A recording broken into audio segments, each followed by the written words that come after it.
No me des más problemas, que esto ya empieza a ser un poco... Venga, perfecto. Muy bien, Carlos. Pues te presento aquí en el canal. La mayoría de gente ya lo vais a conocer porque en realidad esto es una casualidad. Yo presenté unos libros de Carlos que había leído tanto... Yo te había encontrado en la exposición de Homo Ludens, que se hizo en el CaixaForum, en la Caixa, sí, el CaixaForum era de aquí de Barcelona. Sí, sí. Después también en el que editaste con Anagrama, que era como estos cuadernitos que yo llamo como artículos, un poco que son como artículos que encuentras tú y un tono más accesible. Y el que más me gustó antes de encontrar este, que es el último que ha sacado Carlos, que fue el de Cultura Snack, porque me pareció una forma de abordar el ensayo, aparte de creativa y original, que intentaba integrarse también con los tiempos que corrían o que intentaba hacer esa simbiosis en un formato que normalmente no permite hacer estas cosas o no es habitual, ¿no? Y ya por último, cuando pudimos contactar y me encontraste, dijimos, hostia, pues hagamos algo, ¿no? Porque esto viene de largo, ¿eh? Yo lo llevo promocionando este vídeo en los directos desde hace medio año, creo. Y Carlos acababa de sacar el último libro, que es sobre la evolución de los medios. Y este es el libro que yo diría que abraza un poco desde arriba a todo el resto de contenido que haces. Yo lo he recomendado muchísimo y hemos hablado en algún vídeo de él, hemos dedicado una introducción y lo vamos a seguir tratando también porque es un libro que encuentro más especializado en comparación con los otros. Pero a mí algo de lo que más me gusta de lo que has hecho es que no te encasillas en una cosa, sino que hay muchas capas para abordar una misma temática. Que eso también es coherente con el formato en el cual al final nos estamos comunicando y estamos creando la cultura y el conocimiento en la actualidad. Y es un poco lo que intento hacer yo también con el canal de YouTube, que no quiero que sea un canal divulgativo ni una plataforma de difusión, sino que lo incorporo dentro del mismo proyecto o la práctica artística. Y eso para mí lo has conseguido con los ensayos, sobre todo cuando ves esto, que ya es abordar el tema de una forma pues, académica, pero tampoco, ¿no? Entonces, recomiendo los libros. Si alguien no lo ha leído nunca, recomendaría empezar por el de Anagrama, que no me acuerdo del título ahora. La guerra de las plataformas. La guerra de las plataformas. Cuadernos de anagramas. Muy bien, que sería el más accesible, el más fácil de encontrar también, de leer, incluso de hacerte una primera impresión y a partir de ahí, yo qué sé, pues pasar por claro, de Homo Ludens el catálogo está complicado de conseguir ya. Es más Yo lo difícil, tengo sí. allí. Y el de Cultura Snack, si alguien lo puede conseguir, para mí es una pasada, porque además también el hecho de hacer el libro, aparte de como una forma de aforismos, de twitters, de como si estuvieses en internet navegando, me parece súper original, es otro nivel ya y ya finalmente este sería como el boss final del videojuego. Entonces, Carlos, estoy súper contento de poder hacer esta charla. Llevamos media hora intentando arreglar aquí todo. Y, de hecho, podríamos empezar con eso. O sea, ¿cómo ves tú, como profesor, como ensayista y todo, el tema de cómo se comunica la parte de la academia, de la institución, del conocimiento respecto a las redes sociales, al Internet este actual que tenemos? A ver, digamos, el ámbito puramente académico, ya, bueno, tenemos ya una relación, al menos con lo que se llaman las redes sociales y las plataformas, de al menos 15, 20 años casi, ¿no? Facebook nació en el 2005, YouTube más o menos por ahí, Twitter el año siguiente, pero digamos que ya antes había un interés, yo diría 99-2000, cuando aparecieron los blogs, ¿no? Muy bien. Y antes, obviamente, ya a partir del 95 más o menos con la web. No nos olvidemos que la web fue creada por Tim Berners-Lee, que no era ni empresario ni comunicador, era un físico. Estaba trabajando en Ginebra y él había diseñado un prototipo de un sistema hipertextual en red y su objetivo era compartir artículos científicos. Cuando él crea el HTML, inventa el sistema del URL, el HTTP, todo esto, estamos hablando del año 90, 91. Él en agosto del 91 sube la primera página web de su servidor. Lo que él quería era compartir conocimiento científico. No pensaba en los memes, los gatitos, ni nada de eso. Su interés era compartir artículos, papers, digamos, ¿no? Si uno ve la primera versión del HTML, era texto, título, subtítulo, texto normal, y había un módulo para poner fórmulas, porque se suponía que la gente que hacía física, matemática necesitaba compartir fórmulas, ¿no? Entonces había un módulo especial del HTML, y después pueden poner una imagen, un GIF, ¿no? Y una tablita, ¿no? Eso era lo mínimo. Yo creo que, bueno, obviamente el mundo científico entró en la web. Yo abrí mi primera página en el 96. Yo vivía en Oh, Italia. Era una página que hablaba de hipertexto y de interfaces, temas que todavía hoy me persiguen. Y yo recuerdo, bueno, allá por el 99-2000, cuando vine la oleada de los blogs, digamos, yo me acuerdo en ese momento mis colegas de Argentina estaban mucho más avanzados que nosotros acá. Cuando acá recién empezábamos a colgar algo en un blog o en la web de la universidad, por ejemplo, en la Universidad Nacional de Rosario, en Argentina, que es donde yo vengo, mis Sí. amigos ya tenían redes de blogs ya en esa época, ¿no? Y ahora que tocas el tema de los blogs, perdona, pero ¿crees que es la parte más utópica de ese primer Internet donde parecía que podía ser todo o que había una posibilidad, ¿no? Respecto a lo que se ha convertido, Sí, cómo en esa enfocas época, esa parte? o sea, si hablamos de los 90, claro, estaba este espíritu californiano, que es muy interesante. Esto lo estudió muy bien el sociólogo Manuel Castells, ¿no? Las culturas o subculturas que estaban detrás de las redes. Estaban los empresarios, siempre, ¿no? No empresarios, los más emprendedores, digamos. Estaban las grandes corporaciones interesadas, los militares, y después estaba toda esta cultura media hippie, californiana, que venía de Whole Earth Catalog, un poco toda esta gente de la cultura más, sí, lisérgica también podemos decir, californiana, Sí, ¿no? Entonces la primera web tenía esta cosa, si uno lee incluso las revistas de esa época, había un tono militante, medio anarquista, democrático, participativo, la idea, el software libre, de compartir. No toda la web nació así, ¿eh? No hagamos acá que en esa época era un paraíso y ahora es un infierno. No. En esa época estaban. Microsoft tardó, pero ya en el 95 cayó con todo en la web y surgían los primeros grupos, Yahoo, bueno. O sea, no es que era todo un grupito de hippies, estaban claro. los militares poniendo dinero. De la misma manera, yo no creo que esto sea un infierno hoy porque está Google, Facebook y Elon Musk dando vueltas. Yo creo que no mitifiquemos el origen ni mitifiquemos tampoco lo de hoy. O sea, no es que pasamos del paraíso al infierno. Muy bien, Había muy bien. paraíso e infierno, ¿no? Y ahora también. Pero en esa época estaban los discursos así más democráticos, anarquistas, estaban más, tenían mayor presencia. Yo creo que ya después del 2000, después de la crisis de la .com, digamos, ya el capital no fluyó tan fácilmente hacia Silicon Valley, ¿no? Cuando estalla la burbuja, a partir de ahí, los capitales dicen, bueno, nosotros ponemos dinero, seguiremos, pero queremos que nos devuelvan rápidamente, no es que estamos apostando al futuro, que al comercio electrónico, no, queremos ganar dinero inmediatamente. Entonces, esto lo analiza muy bien la Shoshana Zuboff en su libro Sí, El capitalismo de la- vigilancia, o en el documental, es el dilema de las redes, ¿no? Que salió en Netflix, que ella habla mucho, la entrevista mucho en ese documental. El tema es así, después de la crisis las empresas dijeron, bueno, nosotros ponemos dinero, pero queremos las ganancias inmediatamente. Entonces, todas las nuevas plataformas, digamos, creadas después del 2002, 2003 en adelante, Facebook, Twitter, Instagram, YouTube, todo eso, ya nacen con el ADN de chupar datos personales y monetizarlos. O sea que ahí se terminó sí. un poco de corromper, digamos, todo si había algo de anarquista democrático y de servicio público, se fue corrompiendo. Sí, por ahí. Disculpa, si nosotros hoy vemos las 50 webs más visitadas del planeta, solo una no tiene fines de lucro, que es la Wikipedia.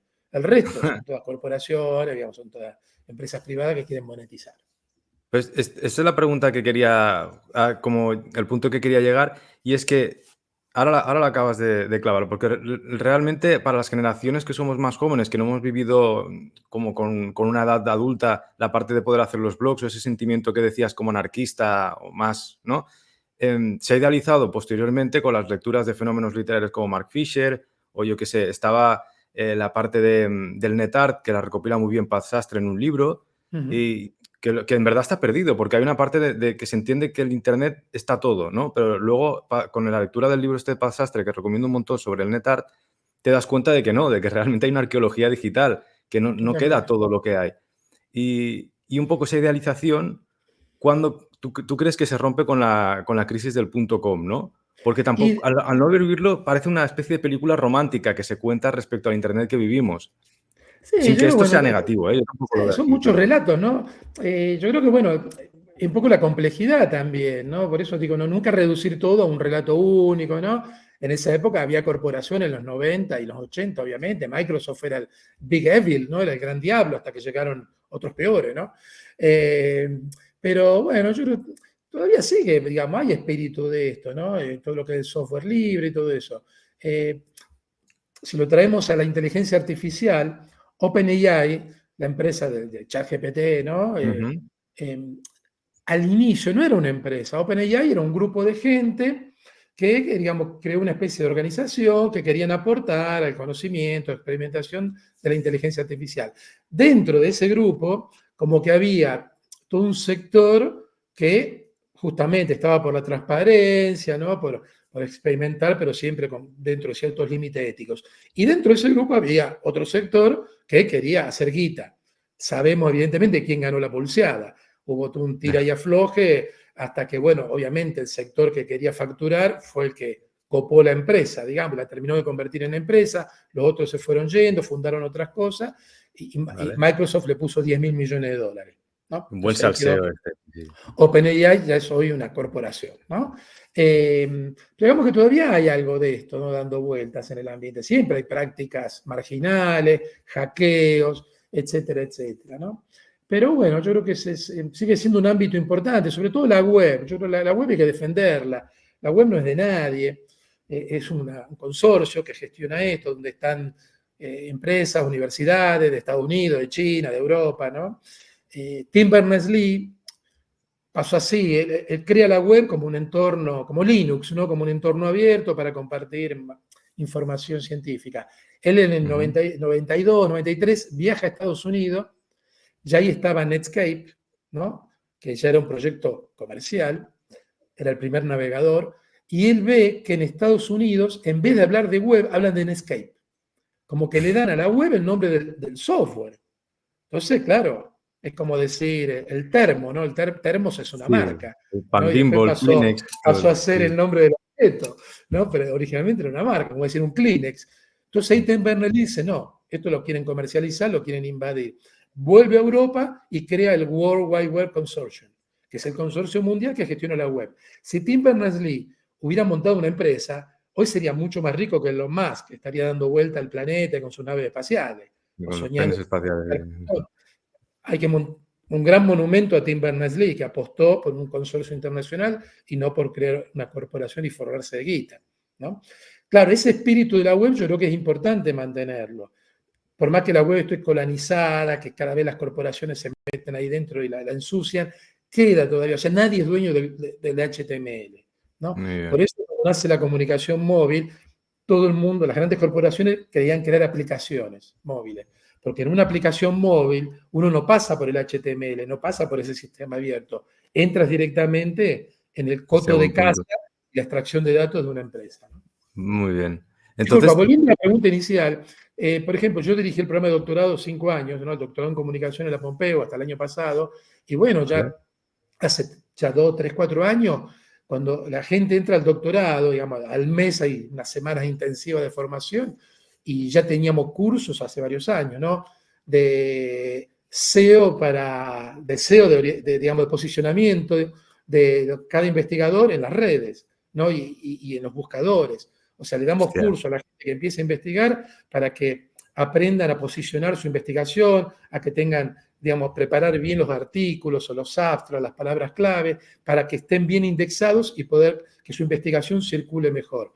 Por suerte tenemos colegas muy buenos, ¿no? Como Luis Cudina, por ejemplo, Rafa Pedraza, en nuestro departamento, que son cracks, digamos, son expertos en posicionamiento. Y después otra cosa interesante que está en Cataluña, está en otros países, otros lugares también, que es el RIN 4. El RIN 4 es un concurso donde la gente de todas las carreras, ¿no? Presenta su investigación de doctorado en 4 minutos, ¿no? O sea, viene gente de biología, de medicina, de derecho, y tienen 4 minutos en un escenario para hacer una charla mini TED, ¿no? Con un incluso TikTok. 4 minutos explicar una investigación. Y ahí tenés cultura snack, ¿no? Contar una investigación es todo un desafío, ¿no? Pero claro, yo creo que son todos saberes, ¿no? Un investigador o investigadora hoy tiene que saber publicar paper, tiene que saber publicar libros, etcétera, etcétera, pero también tiene que manejar otros formatos de la comunicación contemporánea. Si uno quiere que su investigación circule, sea conocida, porque uno puede hacer el 100%. mejor estudio, la mejor investigación, pero si después eso no sale del circuito académico, muere ahí, ¿no? Entremos en este punto, porque esto lo quería tocar también. Como la cultura y el pensamiento contemporáneo, la manera de abordarlo respecto a lo que teníamos o lo que nos hemos educado en el siglo XX es mucho más de generar conexiones y de tener, ¿no? Desde mi punto de vista al menos, de tener una vista mucho más de pájaro y saber ubicar las cosas y utilizar o optimizar las herramientas de investigación que ofrece Internet. Pero antiguamente quizás estábamos más acostumbrados o nos han educado en el formato de coge un conocimiento, especialízate y profundízalo hasta que ya no quede en nada, hasta que encuentres la raíz última de aquello, ¿no? ¿Eso crees que es, o sea, no creo que sea, tiene que estar necesario todavía a día de hoy, pero crees que es la forma más óptima en el ecosistema de medios precisamente que nos desarrollamos? ¿Cómo lo ves? Mira, yo hablo más del área de comunicación, que es donde yo me muevo y todo. Pero esto está pasando, yo creo, más o menos en todas las disciplinas. Cada vez hay Sí, más hiperespecialización. Yo voy a los vale, congresos grandes internacionales de comunicación de 4 o 5 mil personas y ya hay, no sé, estas grandes asociaciones de investigadores de la comunicación, ya hay, no sé, 25 divisiones y 10 grupos nuevos que están trabajando, abarca desde videojuegos, comunicación de empresa, análisis del discurso, periodismo, o sea, hay una diversificación brutal y yo creo que eso está pasando en las ingenierías, está pasando en la medicina, en la biología. Eh, lo que necesitamos, digamos, son que haya espacios justamente de interconexión, se habla mucho de transdisciplinariedad, multidisciplinariedad, ¿no? bien. El libro este último que yo saqué, Está donde yo aquí. propongo una, llamémosla así, una teoría evolutiva de los medios, lo que hice es juntar cosas que estaban medias dispersas. Como decía Steve Jobs, ¿no? Juntar los puntos, ¿no? Y crear redes. Yo creo que este tipo de libro, que es más transversal, ayudan un poco a contrarrestar esta hiperespecialización, ¿no? Esto es Pero de hecho lo que hicimos un vídeo comentando en la primera parte que hablas de la teoría de los medios, precisamente lo centras en esto, en ir en contra un poco de la especialización. Pero sí, sí ¿y tú hay, conoces el videojuego de Death Stranding de Kojima, de Hideo Kojima? no, no, no, no, no, no. Porque precisamente trataba de lo mismo que estás explicando ahora, o lo que contabas aquí en el libro sobre teoría, en otra cosa que no tiene nada que ver, que es el videojuego, que tradicionalmente siempre está orientado a disparos, a una cosa concreta, como si se hubiese quedado en los 90, y lo que él intentó hacer fue precisamente esto, generar conexiones entre puntos de jugadores que se tienen que ayudar, como una especie de red social dentro de ese mismo ecosistema. Buenísimo. Sí, sí, hay un investigador argentino que hace muchos años que está en Estados Unidos, Silvio Weisbord, que tiene muchísimos libros publicados, pero en uno habla justamente de esta situación de fragmentación, hiper especialización que hay en el mundo de la comunicación. Y él dice, bueno, es necesario, dice, crear zonas de intercambio intelectual, ¿no?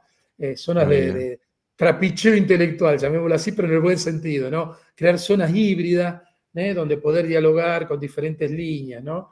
Yo creo que la fragmentación es parte del desarrollo científico, ya de imposible abarcar todos los temas, ¿no? Entonces uno está Muy bien. obligado, ¿no? Cuando uno hace una tesis doctoral, un proyecto de investigación, se termina ocupando de cosas muy puntuales, porque no da para más, digamos, hay que buscar huecos, ¿no? Y profundizar ahí, y eso lleva a la especialización. Pero a mí me gusta, bueno, yo, digamos, los proyectos de investigación que yo he hecho tocamos temas puntuales, pero por otro lado me gusta cada tanto hacer estas lecturas transversales un poco para, así me ubico yo también, donde, por lo menos la parte que me rodea, ¿no? Claro, porque la sensación de o sea, una sensación en las nuevas generaciones que es un poco de pérdida respecto a ese futuro esperado, que a veces estaba muy consolidado y ahora mismo ya se ve como un presente más continuo, el poder ubicarte en un mapa que es muy complejo, muy rápido, muy acelerado, da una sensación de control también, ¿no? Sí. Entonces, hay una orientación hacia eso. Sí, O- digamos que esto empezó hace 3, 4 siglos. Digamos que hasta 1600 todavía, quizá una persona podía tener bajo control todo el pensamiento intelectual, protocientífico de la humanidad.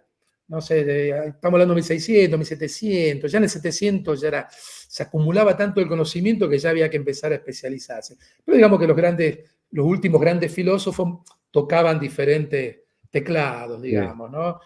Por ejemplo, Newton, sí, era físico, pero estaba con la alquimia también, ¿no?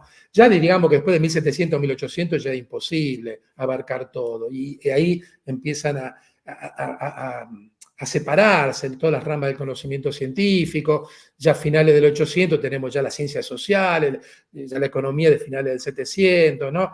Y ya en el siglo XX, bueno, ya en la década del 30 ya estaba la problemática de que había mucha investigación científica en la década del 30 y se empiezan a inventar las primeras máquinas, como Vannevar Bush, que fue un pionero del hipertexto, le inventó máquinas, digamos, que operaban con tarjetas perforadas en la década del 30, 1930, para poder procesar información científica y poder conectar a científicos. Y eso imaginaron otros aparatos, ¿no? Que no se construyeron, pero que ya en la década del 30 ya había tanta investigación científica que era ya difícil de controlar.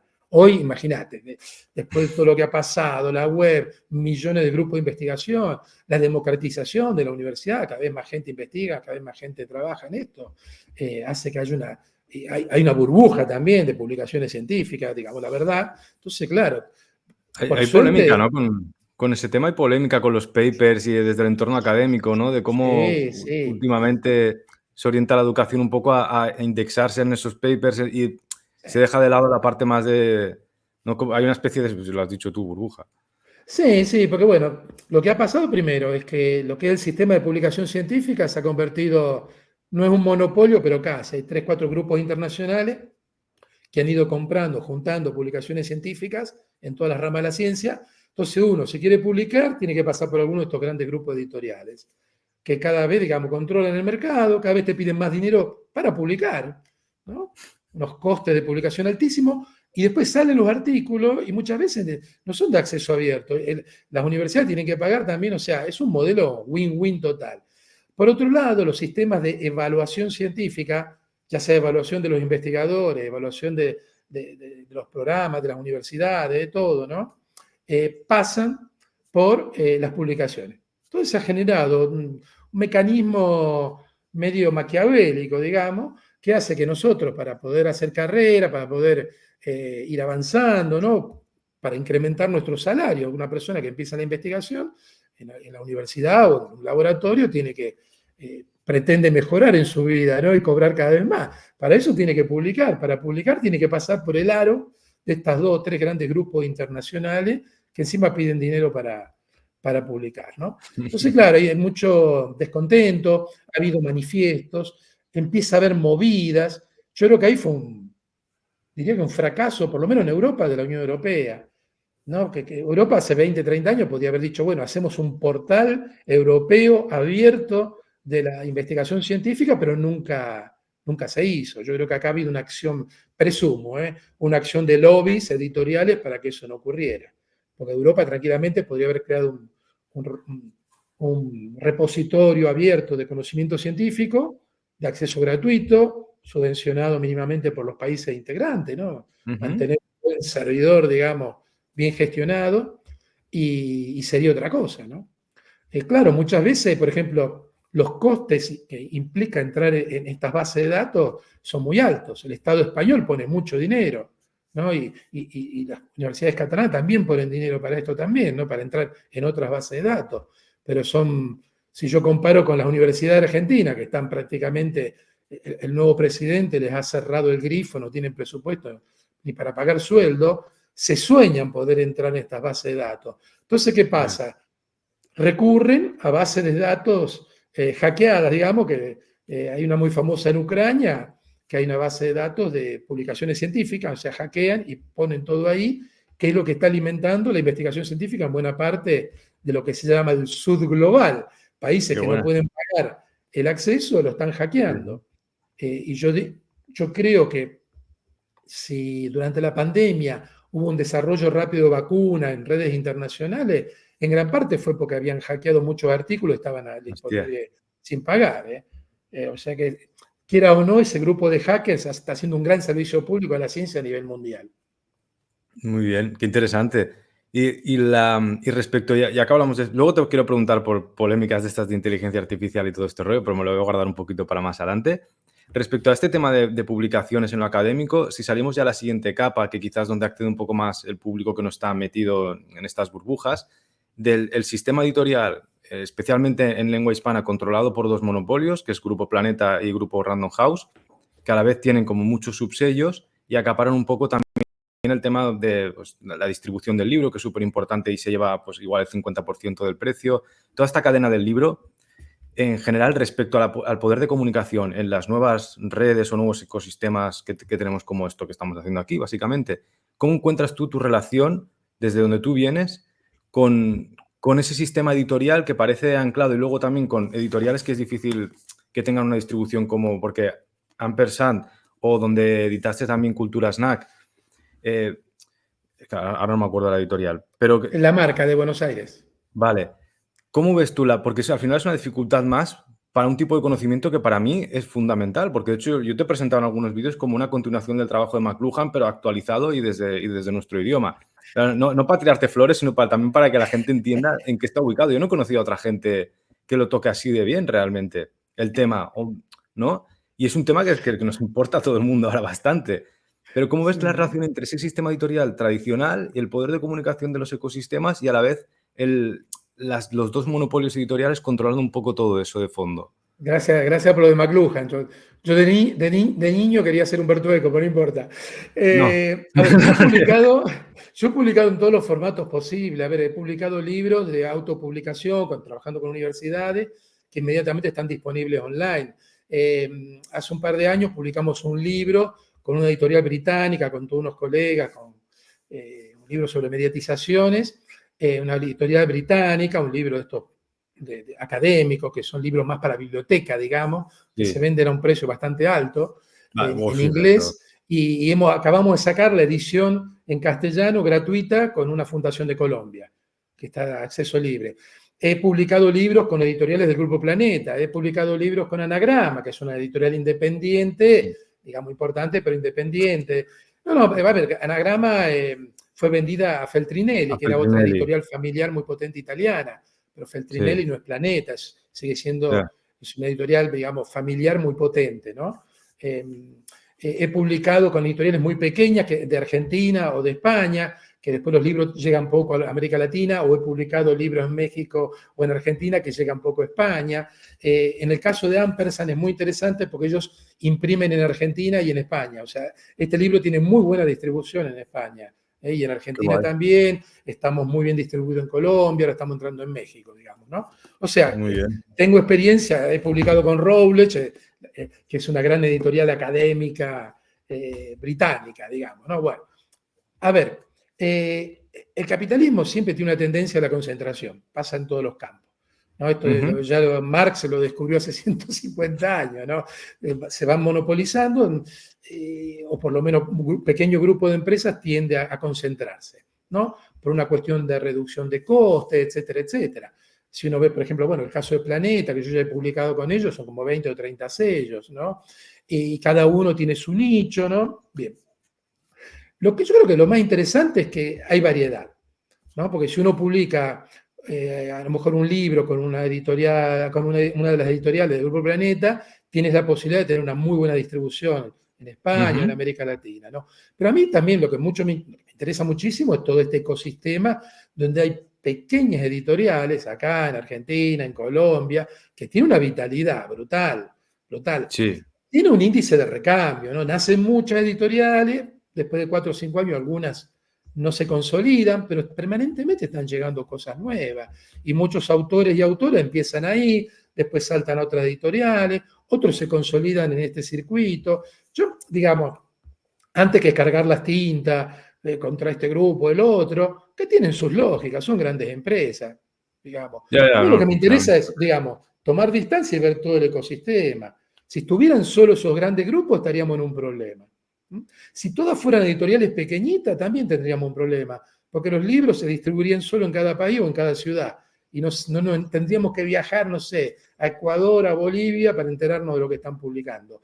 Yo creo que haya estas dinámicas de pequeños sellos editoriales, que haya algunos medianos importantes, que haya colaboración, ¿no? De que, mira, yo acabo de terminar de leer un libro, una novela de un autor argentino, Muzio, que salió en Las Afueras, una editorial de Barcelona, y el libro había salido hace 2 años en una pequeña editorial argentina.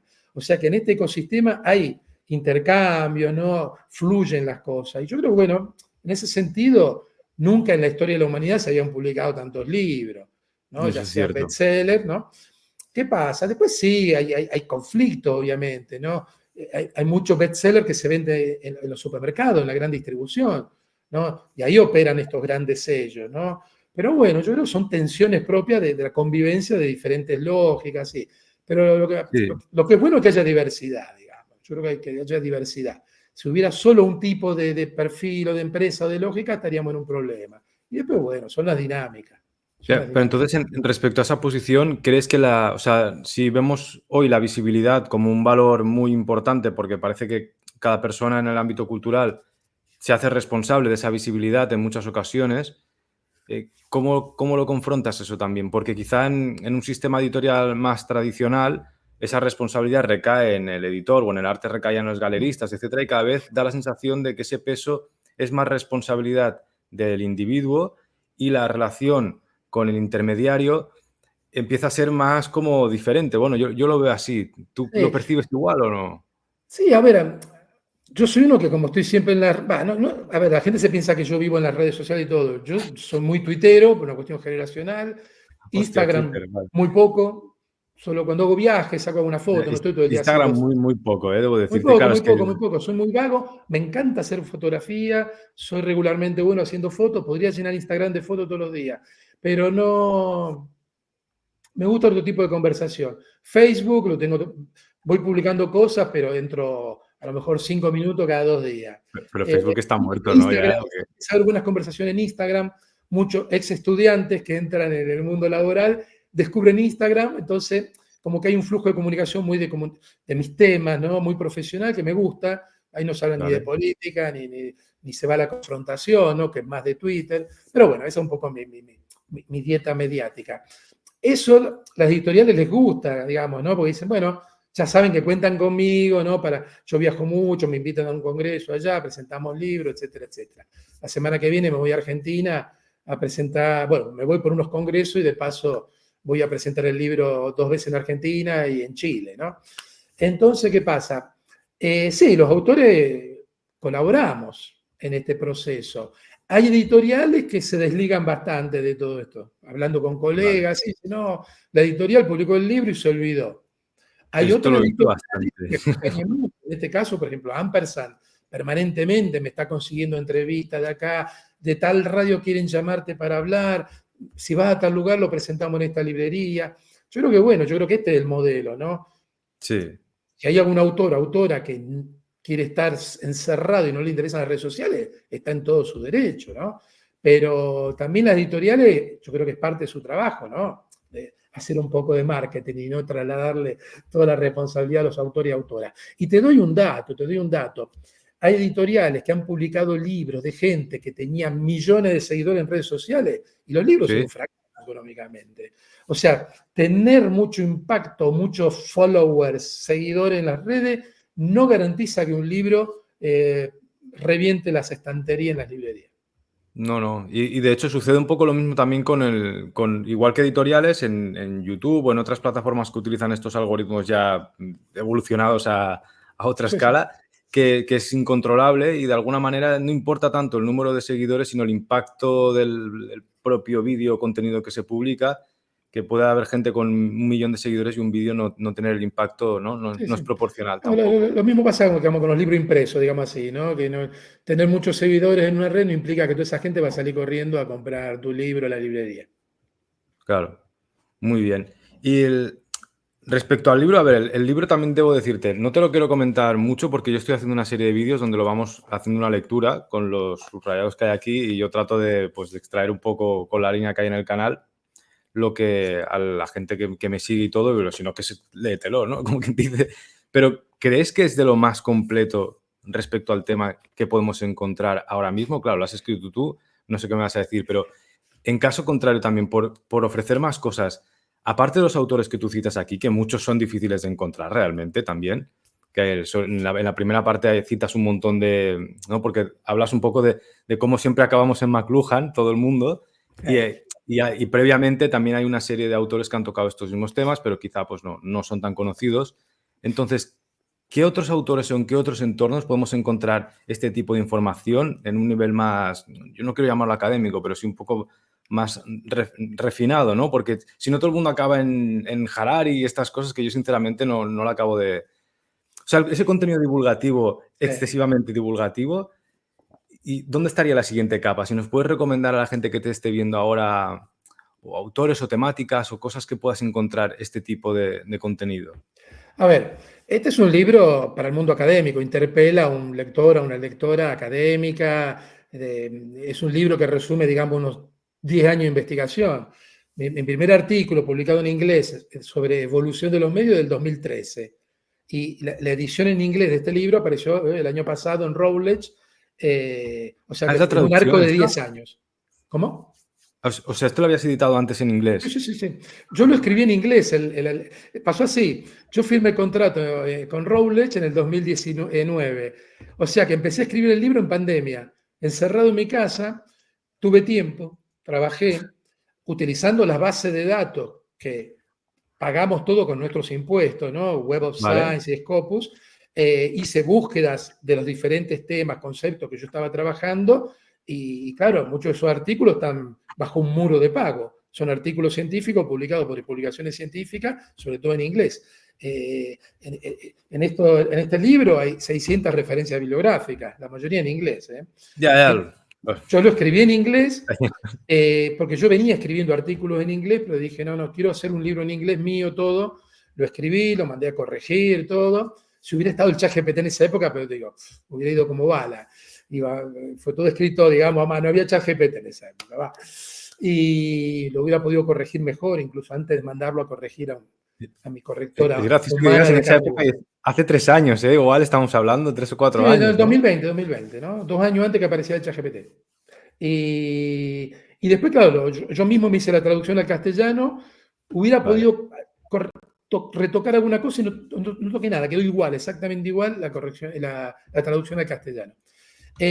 Claro, los otros libros que mencionaste al principio, Cultura Snack, La Guerra de la Plataforma, hablan, interpelan a otro tipo de lector y de lectora. Son libros no para un público académico.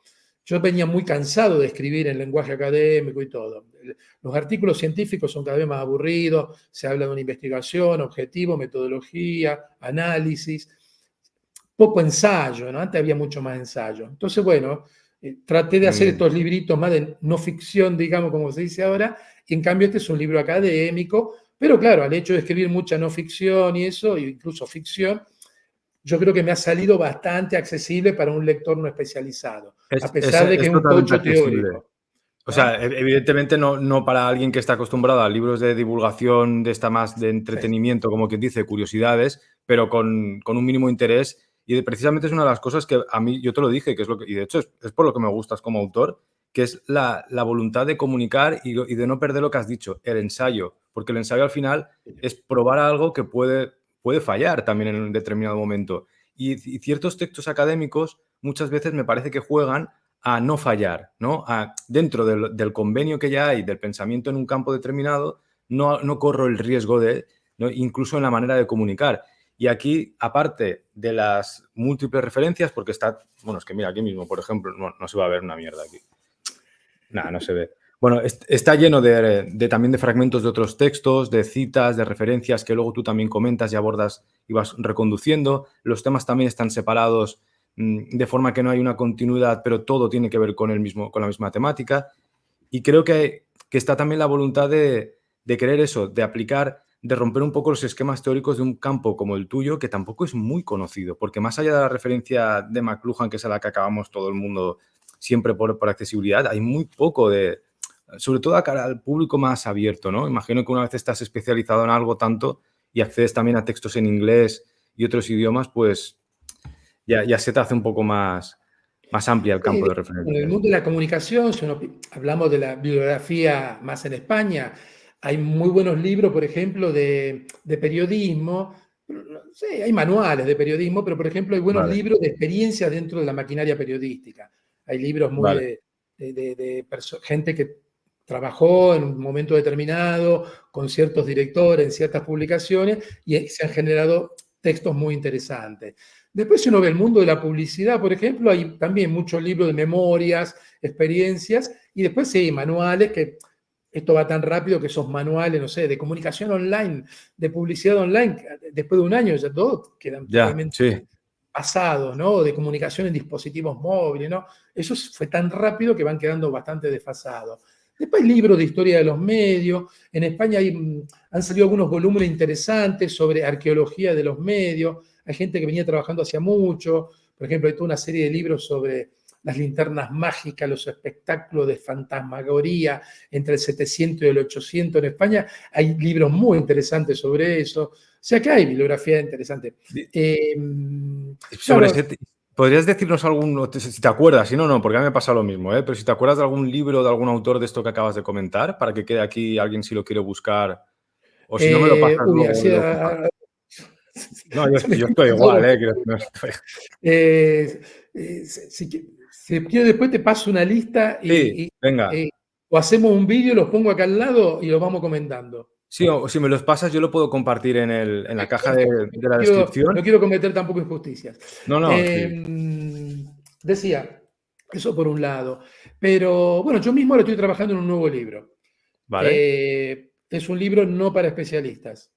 muy Y bien. quiero contar la historia de la comunicación a partir de 25 fósiles mediáticos. Hostia, muy bien, vale, guay. 25 objetos de la historia de la Sí, sí, sí. comunicación, desde una pintura rupestre hasta el iPod, para Ujú. contar la historia de la comunicación a partir de 25 objetos materiales.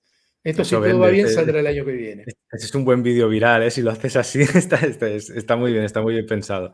Sí, de hecho, es una parte que creo que cada vez es más interesante como estudio, el tema de la arqueología digital, porque precisamente desde el campo del arte en concreto, que ya depende de las redes de una manera brutal, el hecho de que cada publicación, cada imagen, en este caso, se convierta en arqueología al cabo de un día o al cabo de pocas horas, es algo que se mete dentro de la propia práctica artística y condiciona y orienta las corrientes de creación en tiempos actuales en las nuevas generaciones de una manera brutal. Y a cada nueva generación que está más adaptada a esos entornos, es más bestia aún verlo, ¿no? Entonces, Totalmente. La gente que hace arqueología de los medios tiene a veces una pata en el mundo artístico. Entonces, y esto sí, pasa en España también, hay gente que ha conseguido planos de viejas linternas mágicas, las han reconstruido. Hay otra gente que experimenta, toma una vieja tecnología y le mete unos chips, unas pantallas dentro, digitales, y empiezan a nacer artefactos híbridos, digamos, ¿no? Mezclando lo viejo y lo nuevo. Hay todo un campo ahí de experimentación entre la arqueología de los medios y lo digital sumamente interesante. muy bien. Pues sí, sí, no, realmente es un tema que, bueno, ya, mira, cuando lo saques hacemos otra charla y ya está. El, Luego quiero tocar un tema que es muy polémico en la actualidad, que yo empiezo ya a estar cansado y todo, pero creo que es que teniéndote a ti delante yo quiero saber qué piensas al respecto. El tema de la inteligencia artificial, pero no tan a nivel genérico, sino en cuanto a todas estas polémicas que hay respecto a la creación, al uso de los derechos, todo esto, ¿no? Pues yo he tenido muchísimas discusiones con gente y debates de esto, ya estoy un poco cansado, pero ¿no crees que hay un poco de, no de ludismo, pero de miedo a la tecnología a veces, cuando al final son herramientas que podemos emplear para una cosa u otra, pero si uno bucea por este océano de datos y de todo, le puede sacar rendimiento y generar cultura igual, ¿no? Entonces, ¿cuál es tu Sí. opinión respecto a todo este tema? A ver, como Yo creo que quieras venimos, orientado, ¿eh? cuando hablamos de inteligencia artificial, estamos todos formateados por la narrativa que hemos consumido. ¿No? Venimos de Exactamente. Terminator y Skynet, venimos de The Matrix, venimos de Yo Robot, venimos de 2001, HAL 9000. Es muy raro encontrar robots buenos en la historia de la ciencia ficción, ¿no? Todo esto nos remite al Golem, nos remite a Frankenstein, ¿no? Estas criaturas que se nos vuelven en contra. Entonces, es lógico, digamos, que en este caldo de cultivo la primera reacción sea de miedo, ¿no? Se actualiza con el miedo a perder el puesto de trabajo, ¿no?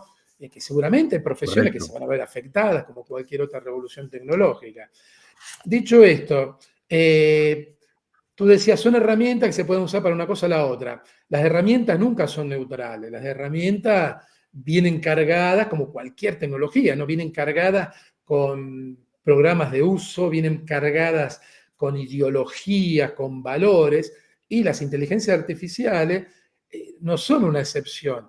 Han sido entrenadas con ciertos textos y no con otros. Han Sí, sido diseñadas por cierto tipo de personas que trabajan en ciertos países, en ciertas regiones, de cierta raza y sobre todo hombres, digámoslo así, ¿no? Sí, sí, Perfil sí. del programador californiano, aunque mucha programación se hace en la India, ¿no? Porque no, Sí. las máquinas digitales están programadas por hombres blancos, no, no, mentira, la mayor parte de los programadores están todos en la India, o son gente de la India que se fue a Estados Unidos o de China, bueno. Pero que son hombres seguramente, porque ahí hay un gap enorme, Sí, la sí, sí. presencia femenina en el ámbito de la programación, ¿no?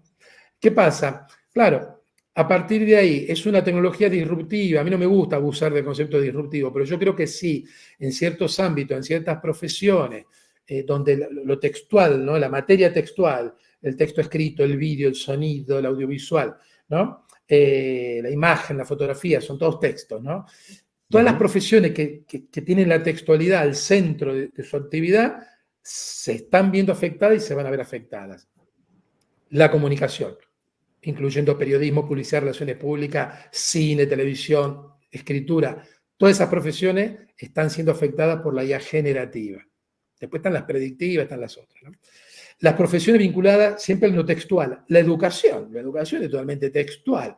Nos pasamos todo el santo día escribiendo a nuestros estudiantes, nos tienen que mandar cosas, que un PowerPoint, que un PDF, que un vídeo, que un podcast. Estamos todo el día pidiendo textos. Y nosotros, los profes, nos pasamos todo el día generando textos, ¿no? Que correo, Ujú. que instrucciones, que acá, que el PowerPoint, que esto, que lo otro. Bien.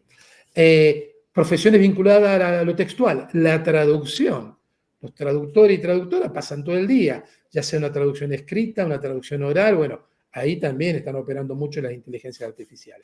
O sea que todo este grupo de profesiones vinculadas a lo textual se están viendo afectadas.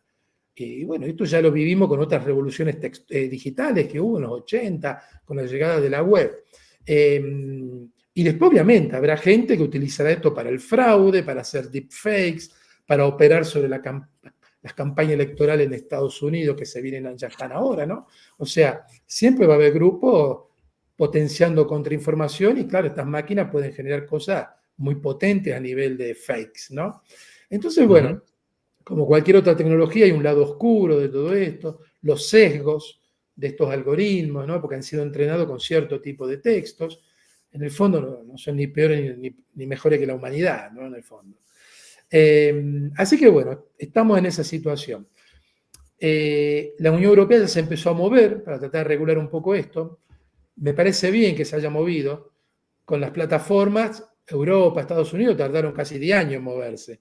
Con toda la manipulación salvaje de datos, tardaron Mm. bastante. Ahora se están moviendo más rápido con la inteligencia artificial. Y hay muchos debates.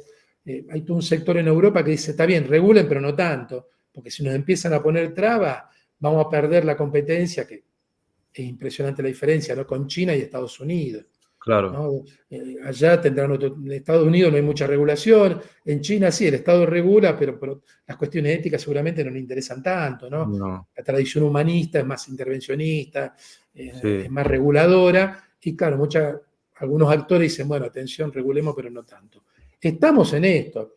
Mi visión no es apocalíptica, tampoco me creo el verso de que esto no va a solucionar toda la vida. Cuando llegó la web, Nicolás Negroponte en el 95 decía que la web iba a solucionar los problemas de la humanidad, se iba a acabar el hambre en el mundo, se iba a acabar el analfabetismo, y bueno, la web contribuyó a solucionar algunos problemas y trajo otros, como cualquier otra tecnología. Y yo creo que las inteligencias artificiales va a pasar lo mismo. Sí. Quiero ser un actor crítico de esto, yo la utilizo mucho, algunas inteligencias artificiales, he hecho cursos, talleres, explico a mis estudiantes, que sean conscientes de las limitaciones y problemas que tienen, que sean siempre transparentes, que expliquen para qué la usaron y cómo la usaron, que compartan conocimiento. Mirá, descubrí un prompt, ¿no? Para hacer esto, que lo discutan. Y es un poco, bueno, ahora empiezo las clases de acá un par de semanas, Mm. un poco mi filosofía, ¿no? De hacer un uso transparente. Quizá esto viene de las raíces de la web de los 90 y de esa cultura que hablábamos antes, ¿no? Pero yo creo que hay que avanzar por ahí, un uso democrático, transparente, atención a los problemas. No nos olvidemos de la materialidad de las inteligencias artificiales, el impacto ecológico que tiene esto. Entrenar un modelo de IA implica horas y horas de consumo eléctrico, de agua, Es brutal, ¿no? Sí. Como las plataformas, lo mismo, ¿no? Claro. Las granjas de servidores, toda esta Pero historia. O es sea, que tenemos que ser conscientes de eso. ese debate, claro, porque pasa un poco lo mismo como cuando se habla del reciclaje y todos estos asuntos más de ecologismo que empiezan a orientarse un poco, ¿no? Da una perspectiva ya de decir, bueno, espera, ¿qué hacemos con este paquete que hemos creado aquí respecto a esa idea de futuro?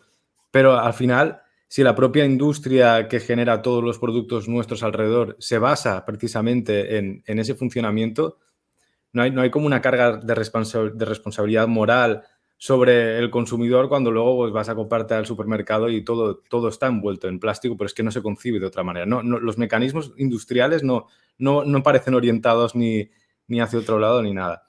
Pero bueno, volviendo al tema un poco de la inteligencia artificial, porque en el texto yo lo veo bastante claro, o sea, de hecho es casi una necesidad para poder abordar en ocasiones la cantidad de texto que se vuelca en Internet y en general con lo que nos movemos.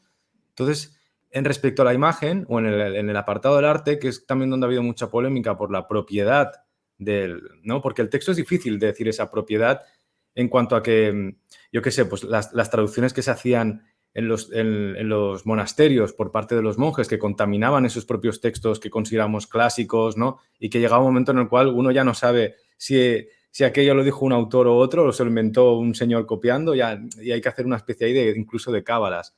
Entonces, la autoría en el arte, que parece tan importante, le preocupa mucho a la gente con la inteligencia artificial. Pero también se contamina las propias ideas de arte o estéticas que aplicamos desde la modernidad o desde los conceptos estéticos de Kant, que vamos, ¿no? Esta especie de sistemas operativos que llamo yo del arte. Y también se le exige a la inteligencia artificial que se comporte como lo que tú has dicho, con un sesgo estético, en este caso, que es que haga imágenes figurativas de gente, de personas, cuando la inteligencia artificial o el ordenador tiende a generar una especie de creatividad totalmente distinta, que se parecería un poco al océano de Solaris en LEM, ¿no? Esa especie de cosa abstracta que no acabas de entender, que no acaba de tener una forma. Y entonces yo ese diálogo lo encuentro interesante de cómo lo recibe la gente y cómo la máquina quiere llevar a otro lugar y nosotros lo intentamos reconducir con esa serie de sesgos. Y al mismo tiempo a esa ecuación le aplicamos la propiedad intelectual del autor, que quiere que no le roben o que esto no se parezca a lo que, ¿no? ¿Tú cómo ves ese juego ahí? Tres cosas. Hace unos 10, 15 años hizo muy famoso un documental que se llamaba, si no recuerdo mal, Everything is a Remix. Todo es un remix. Ujú. Y mostraban cómo producciones musicales, todo tipo de diferentes formas artísticas, todas provienen de una hibridación, robo, plagio, inspiración en cosas precedentes. Led Correcto. Zeppelin es un blues tocado rápido. Lo Siempre, siempre. mismo que En la música se ve AC/DC. mucho más claro. En la música ¿Ok? se ve mucho más claro esto. Bien. El arte lo mismo. El cubismo de Picasso está totalmente marcado por las máscaras africanas, Ujú. al igual que la obra pictórica, escultórica, diríamos, de Barceló. Y así todo. Segundo dato. Esta semana, la famosa Galería Gagosian de Estados Unidos de Arte de Nueva York Ujú. inaugura una exposición de fotografías de una artista famosa, una fotógrafa, hechas con inteligencia artificial. Tercero, la Pompeu Fabra, el Departamento de Comunicación, ya en junio se hizo la segunda edición, organizamos el Plus Rain, que es un festival de cine con inteligencia artificial, que hace la Pompeu Fabra con el Sonar. La Ujú. primera edición fue junio del 2023, creo que se presentaron 45 cortometrajes. Este año ya había más de 200 y pico, se presentaron a concurso. Y el año que viene, quién sabe cuántos. Yo creo que es un entorno, yo no diría herramienta, diría que es un entorno de creación, interacción, que si un artista se pone a trabajar con la IA pueden salir cosas muy interesantes. Y nunca se va a perder la mano del artista, yo creo, si es capaz, ¿no? Si es un artista mediocre o muy vago que no quiere trabajar, meterá un prompt cortito, saldrá una imagen, y ya hemos visto el caso de una portada del libro donde salió Juana de Arco con un mechón de pelo en medio de la frente. Esta portada es un juego entre inteligencia artificial y un ilustrador. Ujú. Sí, O sea, te cuento un poco el making of. Dale. Yo trabajo mucho con ChatGPT, con DALL-E, prompteo mucho, entonces Ujú. generé un prompt a partir de las patentes de Newton de Edison, de finales del siglo XIX. Esos documentos apergaminados, muy gótico victoriano, donde están los Sí, sí, dibujos del telégrafo, del fonógrafo, con las indicaciones escritas a mano. Son los registros de las patentes, están todos online. A partir de ahí creé un prompt y le dije a la máquina que quería varias patentes de iPhones o smartphones creados por Edison a finales del siglo XIX y me fue creando toda una serie de imágenes con una estética casi steampunk. sí, Hice bastante rollo. muchos, se los Bueno, sí, mandé al ilustrador. Esta este colección es el tiene la smartphone. característica que los textos, las imágenes vienen cortadas en fetas y desfasadas. Entonces el ilustrador empezó a mezclar, a montar, hizo un collage con algunas imágenes creadas por la inteligencia artificial que yo a su vez había prompteado. Entonces, bueno, Ujú. digamos, acá yo creo que es un buen ejemplo de cooperación entre la máquina y los humanos, ¿no? Y si uno ve los cortometrajes que han resultado elegidos, que han ganado el festival, se nota eso.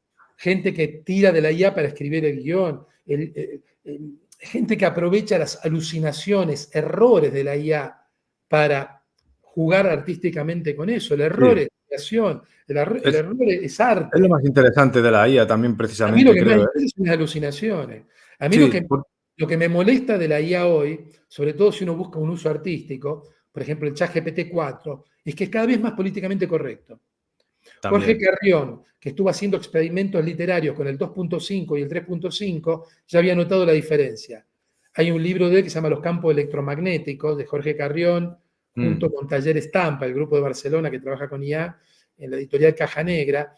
Él creó textos con el 2.5 que no estaba tan pulido y salían cosas más alucinadas, textos más bastardos, insultaba a la máquina, mucho más interesante a nivel literario que lo que hace el 3.5 o el 4, que la máquina está capada, le han puesto sí, guardarrails para que no diga barbaridades, para que sea políticamente sí. correcta. Bueno, yo creo que ahí habrá artistas que hackearán la IA para sacar cosas extrañas, ya sea a nivel de imagen, de sonido, ¿no? Pensemos que estas herramientas son recientes, tenemos muchos caminos por delante. Habrá gente mediocre que entra, pondrá una pregunta y se quedará con eso. Habrá gente inquieta, artistas, no artistas, que aprenderán a sacarle el jugo a esto. Y ahí está lo interesante. Sí, no, y has tocado un punto interesante que es ese paralelismo que hacíamos al principio con ese internet de los blogs, un poco idealizado también a posteriori, que parece como un poco libertad total, ¿no? La inteligencia artificial, o el ChatGPT en este caso, de cómo cuando vaya pasando el tiempo y eso se intenta regular, controlar o producir a una escala que tampoco molesta a nadie, que pueda ser, ¿no? Como la tendencia es regresar a ese punto anárquico, caótico, porque es la Sí, parte creativa interesante al final de la... digamos, sí, se trata siempre de regular el centro, lo más vinculado al poder, digamos así, ¿no? Y siempre la innovación, las cosas raras vienen de la periferia, las zonas de Sí. frontera, de traducción, de hibridación, donde se pueden mezclar las cosas. Digamos, cuanto más lejos uno esté del ojo de Sauron, mejor, ¿no? Porque ahí pasan las cosas interesantes. Pero dicho esto, también quizá me desdigo, pero yo creo que en el mundo de hoy nadie controla nada. Si alguien piensa Ya. que Zuckerberg controla Facebook o que No, no, Elon Musk controla Twitter, X, ya me una gustaría. ilusión. Nadie controla nada. Vivimos en un caos Pero permanente o hay controles sobre cierta área, pero muy esporádico y efímero. Vivimos en un caos total. sí, pero ese control que entendemos como una especie de mano negra o de persona que está haciendo la marioneta, yo lo veo más en este caso en el control de decir, vale, si esa herramienta está optimizada para, por ejemplo, el uso editorial o la ilustración en el campo más puramente publicitario, económico, la imagen funcional, ¿no? Que sea tan optimizada que haga lo que la industria, entre comillas, a nivel genérico quiere. Entonces la herramienta se convierte únicamente en estar más cerca del servicio de esa especie de poder abstracto que cuando está en pañales, que tiene un uso que no es utilitarista, porque al final una empresa no, cuando utiliza para hacer una ilustración normalmente no quiere que salgan tres dedos por ahí, sino que va a querer que hayan 5 en una mano, pero a nivel creativo lo interesante es que salgan 20, que es un artista normal a veces no se le ocurre, ¿no? Entonces, Entonces, totalmente, yo creo que los errores de una IA, ya sea textuales, escrito, imagen, lo que sea, vídeo, son fuentes si están convenientemente retrabajados, interpretados, son fuentes de trabajo artístico, por ejemplo, ¿no? El error siempre así, pero incluso en la ciencia. ¿Cuántos descubrimientos fueron porque a un científico se le cayó, no sé, un frasco al bueno, piso y en descubrió? química es constante, En química, en química es constante. son muchos otros. Quizá no te lo cuentan así, pero vaya a saber uno en el campo de la ingeniería, la medicina, cuántos errores generaron después medicinas que nos salvaron la vida, ¿no? Sí, es que de Cuántos hecho cuando puentes que se caen después te obligan a mejorar la construcción del próximo puente. en la creación de colores, en el tema del olfato, todo esto, todo sale de un error de una cosa, de otra y se van generando y luego se comercializa y se hace ya un estándar. Totalmente. Por eso, o sea, para mí el lado más humano de estas máquinas son esos errores. Cuando se habla de alucinaciones, sí, bueno, la estamos antropomorfizando, pero para mí lo más interesante, cuando se equivocan. Sí, no, bueno, también está, bueno, hay un libro muy interesante de Ricardo Iglesias, que fue un profesor que tuve también en la facultad. Él está especializado en robótica y arte, pero en el libro de arte y robótica, que sí se llama así, tal cual, arte y robótica, él hace un recorrido de todas estas herramientas, tecnologías, ¿no? Una especie de evolución y también esta orientación de siempre, que tú también lo comentabas al principio, ¿de dónde venimos? Esa imagen de, pues, de Terminator, Robocop, de toda esa cultura que tiende a tener miedo respecto a la máquina que va a dominarlo también como si se fuese a comportar como nos comportamos nosotros, como humanos, ¿no? Y luego también, mira, ya que estoy, lo enlazamos con una parte de aquí que tú tienes que se llama dominación, que no me acuerdo el capítulo. Está en la segunda parte del libro, cuando hablo de diferentes Dominación, sí, momentos el de la capítulo 5, evolución de un página medio. 170. ¿Cómo explicarías tú en este campo de tecnologías, de plataformas? O sea, porque la dominación cultural, que yo lo entiendo un poco así, al final es la herramienta más efectiva de dominación, ¿no? No tanto como que la guerra o estas cosas más visibles que tenemos en un principio. ¿Cómo orientas tú la parte de la dominación a estos campos? Claro, yo hablo de la dominación de un medio en el ecosistema, no hablo de Ujú. dominación tanto en términos políticos, sino en términos mediáticos. ¿Qué pasa? Permanentemente emergen nuevas formas de comunicación, nuevas aplicaciones, nuevas tecnologías, ¿no? De todas estas cosas que van emergiendo, no todas llegan a tener una feta importante del mercado. Muchas quedan por el No, camino, muchas tecnologías fracasan, ¿no? Apple a lo largo de su historia sacó muchos productos que fracasaron, ¿no? El Newton, Apple sacó un teléfono allá por el 92, un fracaso total, y otros productos, el iPod, se convirtió en hegemónico, digamos así, ¿no? En ese sentido yo hablo de dominación. ¿Qué pero pasa? eso En el tiene un ámbito, componente político, en el fondo. bueno, Porque cuando un yo, medio de comunicación se vuelve hegemónico o dice esa dominante, ¿qué lectura. hace? Empieza a imponer su dinámica a los otros medios. Claro. No, no, o sea, Cuando la para mí televisión la se vuelve lectura hegemónica era en los 60, influye sobre el cine. El cine tuvo que cambiar. Incluso adoptó rasgos televisivos para poder sobrevivir. Y algunos artistas se alejaron de la televisión para marcar la diferencia del cine. Fueron todos efectos colaterales de la aparición de la televisión, ¿no? ¿Y qué pasa? Cuando un medio dominante, digamos, la comunicación, no solo influye a los otros medios, influye a las otras instituciones, que es lo que nosotros hablamos en el mundo académico de mediatización, ¿no? Desde 1960 hasta hace no muchos años, la política se mediatizaba en la televisión, la política se hacía en la televisión. Desde el debate Kennedy-Nixon del 60, ahí nace la videopolítica. A partir de ahí, cualquier político que tenía aspiraciones se levantaba a la mañana, se lavaba los dientes y salía a la calle sonriendo porque sabía que en cualquier momento lo estaban filmando. Y cuando había actos, los meetings, ¿no? Y están todas las cámaras y el político sabe, sonríe, señala con el dedito, lo enfocan, ¿no? Y esto pasa en España también, en un meeting político, ahí el político en el atril tiene una pantalla y sabe cuándo Canal 5 o Televisión Española lo está enfocando en directo y ahí el tipo tira una frase, el titular o el tuit, diríamos después, ¿no? Tira el Ujú. titular, bueno, eso es mediatización televisiva de la política. ¿Qué pasa? La televisión hoy quizás ya no es más el gran medio hegemónico, televisión broadcasting, ¿no? Va Sí. de su paso a qué? A las redes, a la plataforma. Yo creo que hoy la política cada vez más se mediatiza, sobre todo en redes sociales, y después viene la televisión, la prensa y la radio que también mediatizan la política. Y yo creo que hay una transición interesante. Donald Trump viene del broadcasting, viene de un reality show y Sí. supo hacer política en Twitter hasta que, bueno, ahora creó su propia red y volverá a Twitter en cualquier momento porque es muy amigo de Elon Musk. Milei nace en un programa televisivo. Javier Milei era un columnista desaforado, loco de economía, pero domina las redes sociales. Su vídeo en TikTok, arrancando ministerio, lo volvió una figura, un meme en todo el planeta, ¿no? Entonces ahí vemos la transición.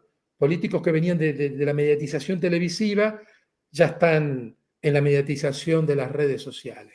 Entonces ahí hablo del rol dominante de un medio. Yo creo que cada vez más veremos las mediatizaciones, no solo de la política, lo vemos en redes sociales. Todavía hay ciertas mediatizaciones broadcasting televisivas. Por ejemplo, en el deporte, el acto de apertura de los Juegos de París fue broadcasting tradicional en toda la ciudad, pero fue una transmisión que todo el mundo vimos en broadcasting en vivo y en directo, con repercusión en redes sociales. Pero después en el día a día, todo es redes sociales, plataformas. Sí, hay una retroalimentación muy grande. Pero yo me refería más porque yo había hecho esa lectura al final de cuando un medio domina o se consolida, tú aplicas un poco también una teoría de la evolución de Darwin un poco actualizada a la parte de los medios, y cuando sucede eso, si eso sucede desde Estados Unidos, que tiene esas grandes plataformas como puede ser Apple o esa construcción de esa herramienta, luego eso se confronta con, por ejemplo, una red social como TikTok, que todos incluso a día de hoy asociamos a una especie de batalla geopolítica a gran escala de fondo, pero que tiene una relación también con la hegemonía de un medio que se está superponiendo sobre otros. Entonces, yo no puedo separar o divorciar esa especie de relaciones, que sucede un poco lo mismo con el arte también, ¿no? Cuando se impone un estilo, lo has comentado tú con Picasso, respecto a las máscaras, al final es la aparición de algo que en el contexto europeo, occidental de ese momento, no existe como tal, porque las máscaras estéticamente, aunque sea la misma cosa que pone Picasso en ese momento, en una tribu africana, es que no existe ni la concepción temporal del artista como tal, ni del creador, ni del tal, ni la misma función siquiera. Entonces, ¿tú crees que realmente existe esa relación o... Sí, a ver, podemos decir TikTok son las máscaras africanas que entran en Occidente, ¿no? Mira, Claro, es la primera y última plataforma china que penetró en Occidente. Cuando Estados Unidos, sobre todo, se dio cuenta, TikTok ya lo tenían todos los adolescentes, sobre todo durante la pandemia, ¿no? Fue el sí, gran crecimiento. Y ahora no la pueden echar, digamos. Le no, obligaron a poner servidores allá, la propiedad, le van a meter palo en la rueda hasta expurgarla de Occidente. Dicen que en la agenda de Estados Unidos con América Latina, el tercer tema de importancia es TikTok y cómo los países más o menos aliados o no aliados, ¿qué van a hacer ¿vale? para sacar a TikTok de América Latina? Porque no quieren saber nada. Bueno, de la misma manera, China bloquea la entrada de las plataformas occidentales allá. Sí, es política esto, ¿no? El hecho que un cierto medio ya deje de tener el poder de mediatizar que tenía a lo mejor antes, ¿no? Sigue estando, ¿no? La prensa, la radio siguen estando, Sí. digamos, ningún político se va a negar a ir a la radio o que lo entreviste un medio de comunicación impreso, digamos, ¿no? Pero, digamos, la gran mediatización está en otro lugar hoy. Pero eso es política también, es poder, ¿no? Hay conflictos de poder.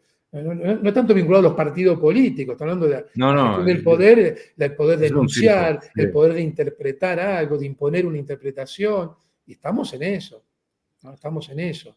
Y después, claro, hay tramas de poder que son locales, otras son a nivel nacional estatal, otras son, podemos pensar el contexto europeo, ¿no?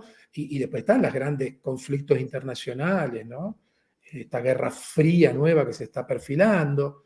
El mundo que vivimos es muy complejo, por eso yo decía antes que nadie controla nada. Lo que hay es expectativas de controlar algo, hay deseo de controlar algo. Pero hoy ni siquiera los padres controlan a los hijos adolescentes, imaginemos el resto. No, muy bien, muy bien. Sí, es que yo lo encuentro interesante precisamente por eso, ¿no? Porque también está esa noción de control, incluso las metáforas actualizadas de la posmodernidad, aquella de Bauman de la modernidad líquida, ¿no? Incluso se ven obsoletas y no sé si eras tú Bauman se evaporó, Bauman. Sí, además, Todo la es metáfora actual gaseoso, es más gaseoso, ¿no? todo es El gas, gaseoso. el caos y un poco yo lo encuentro bastante acertado también.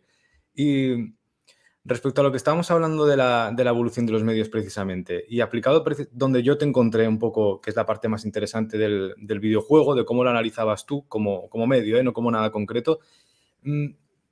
¿Tú crees que, primero, ¿Que permite el videojuego un sobreanálisis actualmente o que cualquier nuevo medio que emerge, o no entre comillas, necesita como pasar y ser suplantado por otro para poder ser estudiado? Porque al final este es tu campo de especialización, ¿no? Sí. ¿Cómo crees que se puede? Antes hablábamos de esta figura del 700, 1600 que podía dominar todo. Cuando aparece la comunicación digital, redes, en los 90, claro, yo he investigado periodismo digital, publicé un libro sobre videojuegos en el 2007 u 2008. O sea que hay un Vale. momento que los que nos ocupábamos de digital teníamos un poco bajo control, llamémoslo así, todas las publicaciones en videojuegos, periodismo digital, publicidad. Ya después de 2005, 2010 eso fue imposible, porque volvemos a lo de antes, se diversifica el campo, ya hay gente especializada, como mi gran colega y amigo Oliver Pérez, que es un ludólogo especialista en videojuegos, hay gente que se especializó ya en periodismo digital, como Ramón Ujú. Salaverría, Javier Díaz Nos, etcétera, etcétera. O la Karma Peiró, hay gente que se especializó en publicidad digital, etcétera, etcétera. Claro, yo me interesé mucho por videojuegos hace 15 años, después ya me fui hacia la ecología, evolución de los medios, esta lectura más general. Cuando me pidieron ese enfoque, bueno, aproveché lo que estaba, ese artículo para la exposición, aproveché un poco lo que yo estaba trabajando en evolución de los medios y lo apliqué a los videojuegos. Yo hoy realmente no me dedico a investigar videojuegos, salvo No, cuando, por ejemplo, investigo la evolución del cine y la televisión y me interesa cómo influyó en el videojuego. Y viceversa, ¿no? No podemos entender hoy Hollywood si no lo vinculamos, el mundo Marvel, ¿no? Si no lo sí. vinculamos a los videojuegos, The Last of Us, ¿no? Todo esto. Ok. Ujú. Entonces, ¿qué pasa? Yo creo que históricamente quizá el mundo académico era muy tiquismiquis, ¿no? Y no querían ensuciarse las manos investigando géneros populares. El Vale. cómic nace en 1890, el cómic moderno, la tira, ¿no? Y recién empezó a ser reivindicado como arte, no tanto como arte, como objeto de estudio en la década del 60. Sí. Tuvieron que pasar 60, 70 años para que el cómic, un poco en Argentina, un poco en Italia, adquiriera un estatus de objeto de investigación científico. Humberto Eco en el 62 analiza a Steve Canyon y un poco dice, mira, los intelectuales también leen cómics, ¿no? Y lo investigan, lo analizan, ¿no? Yo siempre decía, esperemos que no pasen 70 años para que la gente investigue videojuegos. Primeros videojuegos son los finales de los 60, principios de los 70. Pero ya a finales de los 90 empieza a haber la ludología, empieza a haber Mm. estudios de videojuegos. O sea, no tuvimos que esperar tanto, por suerte. Y ya, bueno, el campo de videojuegos está súper consolidado a nivel disciplinario, hay congresos, súper libros, artículos, publicaciones científicas, lo que se llama la ludología es un campo totalmente consolidado, por suerte, ¿no? Sí, pero pues precisamente la parte, porque lo has dicho como si no tuvieses nada que ver así, pero la parte que me interesó a mí de los textos que hacías es precisamente lo que encuentro aquí, en el libro que haces, que es la capacidad de conectar cosas que están fuera del mismo círculo, porque la hiperespecialización de la cual venimos, que también se aplica a los propios filtros burbujas, en los cuales una persona consume un Internet que no tiene nada que ver con el de al lado, ¿no? Y cómo poder romperlos y todo, para mí es contraproducente, porque los libros que yo he podido acceder de temática de videojuego más especializados o de teoría más actualizada, muchas veces los encuentro pobres por no ser capaces de conectar con esas otras ramas, como puede ser desde la fotografía, la literatura. O sea, quiero decir, alguien que te habla de la disonancia ludonarrativa que hay en el videojuego, algo muy concreto, ¿no? De videojuegos muy actuales. De repente carece de todas las referencias literarias que se pueden aplicar a la narrativa de un videojuego, y lo notas en la lectura del texto. Y es como, no sé si es porque cuando se está produciendo algo que luego vamos a considerar como histórico a la manera que entendemos las cosas, es imposible verlo todo y abarcarlo y analizarlo, sino que siempre te está dando todo en la cara, como quien dice. O si realmente necesita morir ese medio, como tú hablas aquí en la parte de dominación de medios y todo, si necesita morir o ser suplantado por una cosa siguiente para que de repente se convierta como un objeto de estudio, de análisis, ya de jugueteo académico, cuando ya está todo sentado, ¿no? Porque es el cine, el videojuego, esta serie de medios que van pasando así. Sí, No sé si tú... no, porque si está ese rechazo inicial, claro, una vez que el medio empieza a entrar en decadencia, ya no molesta más, entonces se lo investiga. Pero bueno, ahí podemos ver. La televisión, claro, se investigaba, la televisión emerge en la década del 50 y ya en esa época se empieza a investigar, pero siempre con una mirada negativa. Se investigaba en los Sí, 60 los efectos de la televisión en los niños. Y ahí lo muy bien. revolucionario de Humberto Eco, que allá por el 68 publica algo así como los efectos de la gente en la televisión, o sea, lo dio vuelta. Bueno, Humberto Eco era un tipo curioso, yo siempre digo, fue el último intelectual del Renacimiento, era un tipo que leía de todo, ¿no? Conectaba, ¿no? Más allá de su especificidad semiótica. Yo me reconozco mucho en ese tipo de lecturas transversales, ¿no? Yo a veces admiro a los colegas que están 30 años investigando un tema, ¿no? Y que acumulan conocimiento sobre un tema. Digo, bueno, Mm. qué fuerza de voluntad y qué dedicación. Yo puedo estar 5 o 10 años investigando un tema y ya después me interesa otra cosa. Por ejemplo, de la narrativa Bastante, transmedia, ¿eh? estuve unos 8 o 10 años investigando narrativa transmedia. Al principio éramos 3 locos que hablábamos del tema. Cuando ya Ah, vi que había toda una nueva generación, llamemos así, de gente investigando narrativa transmedia, dije, bueno, ya está, la llama ya prendió, ¿no? El fuego ya está, me voy a hacer otra ujú. cosa, voy a explorar otra cosa, que es lo que a mí me gusta, ¿no? A crear nuevos mapas, digamos, para Muy que bien, muy la bien. gente que viene atrás venga explorando también. Claro, bueno, de hecho, los autores que has citado bueno, a Eco, aquí me he inventado la otra cita, pero porque se me ocurrió cuando has dicho lo de los cómics, tanto Humberto Eco como, por ejemplo, Borges, en su momento, ¿no? Son dos autores muy consolidados en el entorno académico y al mismo tiempo popular, pero que mucha gente olvida que realmente la base de donde crece todo aquello es precisamente por el interés en la cultura más marginal, ¿no? Tanto del Eh, relato policíaco, ciencia ficción, no eh, sé, o sea, yo me acuerdo de un prólogo de Olaf Stephenson que le hace Borges también, del sí, Hacedor de sí. Estrellas, novelas que realmente no tienen nada que ver con lo que se le asocia luego a este tipo de autores, Eco, cuando hace El nombre de la rosa, todo esta, que es, ¿no? La narrativa bestseller popular anclada a toda una especie de conocimiento que no, esa conexión que no estaba ahí.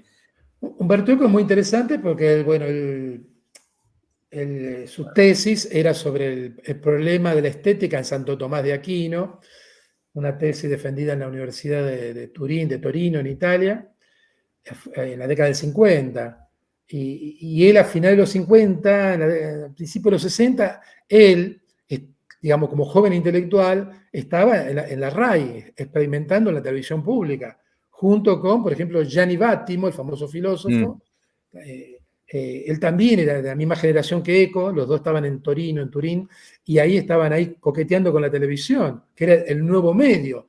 Era como si estuvieran hoy en TikTok haciendo pruebas, ¿no? Con todo su saber intelectual.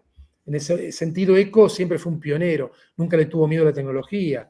Eco fue un pionero del CD-ROM multimedia en los 90, él potenció proyectos digitales en los 90, ¿no? Después, en los ultimísimos tiempos, andaba medio apocalíptico con lo digital, pero a lo largo de su vida nunca le tuvo miedo a lo tecnológico. Claro, Borges, moviéndose en un ámbito totalmente literario, por más que él era profesor también, sí. pero Borges, claro, él, por un lado están sus lecturas clásicas anglosajonas, digamos, pero después está su experiencia de vida en la periferia de Buenos Aires a principios del siglo XX, cuando nace el tango, había una zona, Buenos Aires en esa época era una ciudad pequeña, en un momento la ciudad se convertía en campo y ahí venían todavía los gauchos con facones, con estos mega cuchillos, ahí nace el tango, 2x3 se degollaba alguno, y este jovencito andaba ahí dando vueltas y eso alimentó su literatura, ¿no? Y después eso lo convirtió en un tema literario casi universal, ¿no? Pero bueno, yo creo que es así, ¿no? La seducción por lo marginal, la seducción por la barbarie también está presente en buena Sí, parte de todo tipo de literatura, ¿no? sí, no, Entonces, no, bueno, pero también en haces. el ámbito académico, hay académicos que no, yo investigo esto y esos objetos de estudio de ahí no me interesan, o lo descubren después de 2 o 3 décadas. Pero yo creo que ahora, sobre todo en América Latina, yo creo que una de las cosas es que nunca le hemos tenido miedo a los objetos de estudio, ¿no? Los que nos formamos a partir de la década del 80, los 90, había gente investigando el graffiti, gente investigando las radios clandestinas, como que Mm, teníamos una apertura hacia objetos de estudio de la cultura popular que quizá en Europa no estaba eso, ¿no? Salvo en los británicos. sí. Sí, no, no, es sobre todo por la percepción del relato, de la mitología que se genera alrededor de este tipo de autores, porque o también en Bolaño, por ejemplo, que siempre se entiende como algo consolidado, totalmente ya como dentro de la perspectiva de un alumno de humanidades, incluso te diría, se idealiza de una forma, pero la base de referencias tiene que ver con la literatura absolutamente popular o con libros que no ubicarías ahí. Y una pregunta ya más personal, que también tiene que ver con tu campo, pero que me lo quiero llevar un poco a algo más personal, es, mm, ¿tú cuántos años tienes ahora? 60. Vale. Y dedicándote a estudiar todo estos ecosistemas de medios que siempre parece que al final tiene una relación muy novedosa constantemente, pero al mismo tiempo de repente va quedando atrás, ¿no? O sea, eh, ¿cuál es tu relación con esos medios o cómo consideras que es a nivel personal? ¿Crees que empiezas a distanciarte, por ejemplo, si estás en el momento de los blogs, esa época, ¿no? Si lo vamos estratificando, y llegamos ahora a una época en la cual TikTok o los vídeos de un minuto o ya la imagen no existe, sino que es todo un vídeo continuo. ¿Cuál es tu relación respecto a eso? ¿O te sientes que te has quedado anclado en Twitter o Facebook está muerto? Esta serie de cuestiones, ¿tú cómo las afrontas? Yo creo que hay una A doble nivel personal. faceta, porque una es como usuario y otra es como investigador. Como Muy bien. investigador, descargarme todas las aplicaciones, cosas nuevas que hay, si hay una nueva inteligencia artificial, voy, entro, me registro, la pruebo y todo. Eh, Como ya te dije, me muevo en algunas redes, muy poquitas, ¿no? Y otras las voy mirando, trato de entender la lógica, qué sé yo, y después a lo mejor la desinstalo del móvil, porque yo me lo entendí. Si mañana tuviera que escribir, porque TikTok la tengo desinstalada, ¿no? Vale. Si mañana, bueno, digo, a lo mejor me propongo escribir un artículo sobre la evolución de TikTok, bueno, me la voy a instalar, le daré caña muchas horas, ¿no? O si tú me recomiendas ese videojuego, lo que sea, a lo mejor me lo instalo o me lo compro, juego, ¿no? Y Ujú. digamos, lo desinstalo. Y si mañana tengo que escribir, repito, un artículo sobre TikTok, bueno, me lo instalaré para ver qué está pasando ahí, iré a la base de datos de artículos científicos, me descargaré los 10, 15 artículos más importantes, más citados sobre TikTok para poder escribir Vale. algo. O sea, haré un proceso de aprendizaje y de vivencia también, ¿no? Esto un poco, claro, a mí ya me gustaría leer todos los libros que salen, todas las novelas gráficas que salen, verme todas las No, series, ver todas las películas y no descargarme se toda la puede, ¿no? aplicación y navegarla. Obviamente, eh, la economía de la atención impone ciertas limitaciones, ¿no? Hay periodos que me engancho con algunas series. Ahora estoy en Vale. un periodo de bajo consumo de series, quizás estoy esperando nuevas temporadas y estoy leyendo mucha ficción. Depende, digamos, ahí voy, bueno, como todo el mundo, vamos Sí. fluyendo, ¿no? Bueno, Me gustaría tener más tiempo para las novelas gráficas, para el cómic, ¿no? Me gustaría tener más tiempo para videojuegos, ¿no? Que hace muchísimo que no juego videojuegos. Le pregunto a mi hijo, a mi hija, que me van pasando tips, ¿no? Hablo mucho con Oliver Pérez cuando tengo alguna duda, quiero saber qué es lo nuevo. Si tengo problemas quiero saber alguna cosa de cómic o qué está pasando. En nuestro departamento está Iván Pintor, que es un crack de cómics, se lee todo. O sea, lo bueno es tener interlocutores e interlocutoras en todos ahí, estos ahí, campos, ¿no? Que tienes buenos traficantes de información. yo. Después, no sé, uno lo sigue a Jorge Carrión, que es un prescriptor de todas estas cosas, ¿no? Te va recomendando una serie, un documental, de acá, de allá, y bueno, y así estamos todos. Yo cuando veo algo Vale. que me interesa, lo comparto. Y en ese sentido soy muy de distribuir información. Cuando leo un libro que me gusta o que no me gusta y lo critico, lo subo a Twitter, lo meto en las otras redes, ¿no? Bueno, un poco así. Y si un libro me gusta mucho, en mi web, en mi blog, hipermediaciones.com, hago una reseña.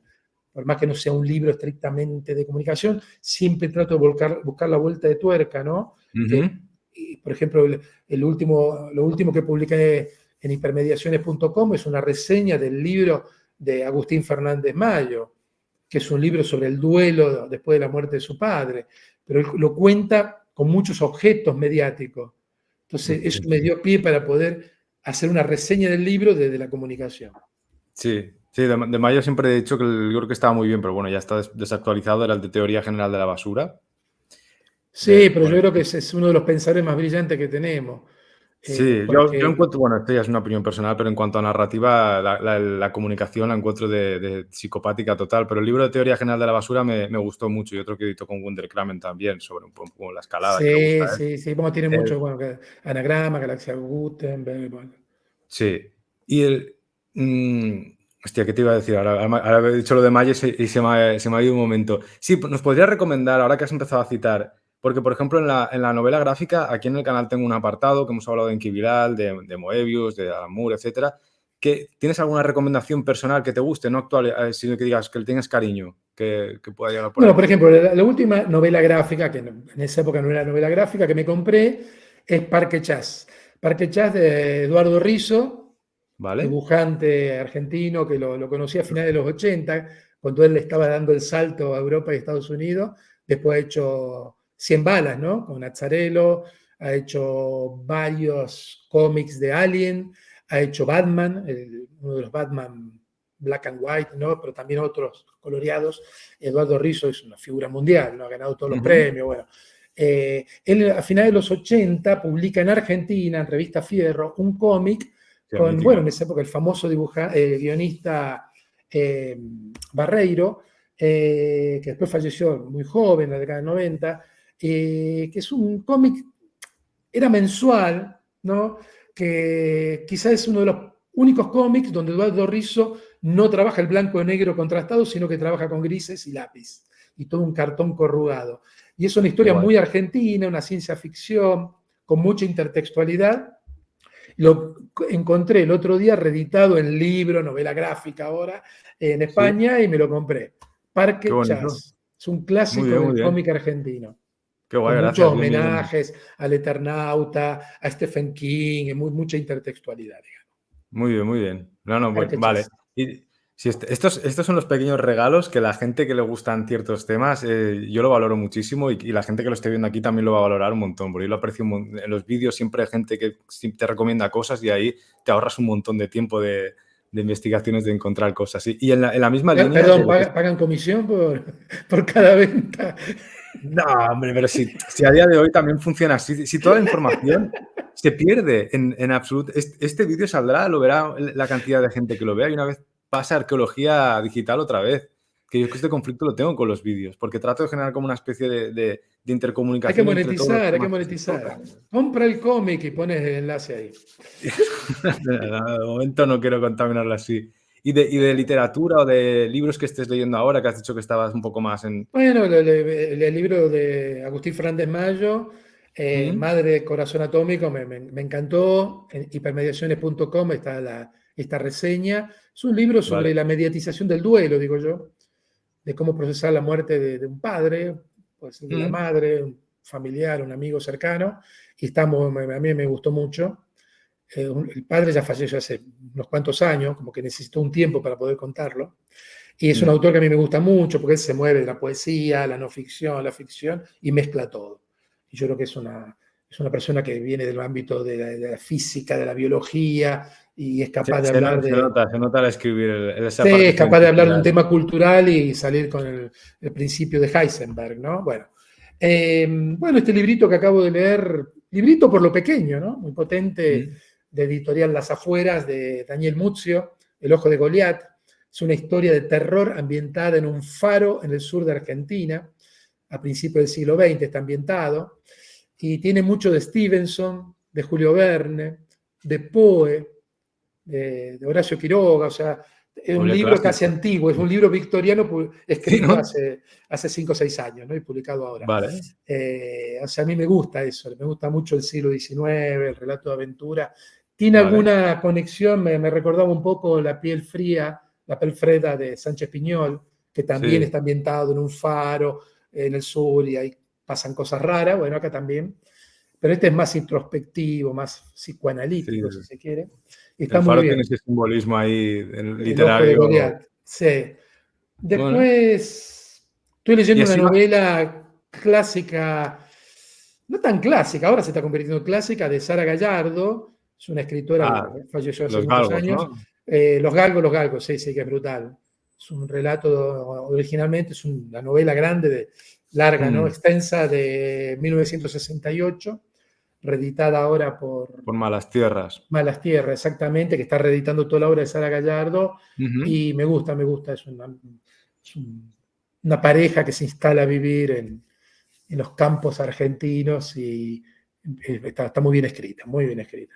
Muy bien. Y así más de ensayo, que digas, si te has encontrado algo últimamente o que te guste, ¿no? Lo ultimísimo que leí, que ahora mira, lo tengo acá para reseñar, es un Venga. libro en italiano, lo compré en Italia, Francesco Cassetti, que Cassetti, bueno, es un investigador italiano, experto en análisis del lenguaje No lo del cine y la conozco. televisión.